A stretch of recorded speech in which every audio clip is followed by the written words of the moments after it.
అత్రి మహాముని తపస్సు ఫలించగా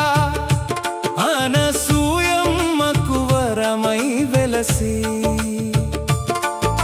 సృష్టి స్థితి లయకారులే ఒక్కటై భూమిపై అవతరించి నాలుగు వేదములు నాలుగు దిక్కులా శ్వానాలై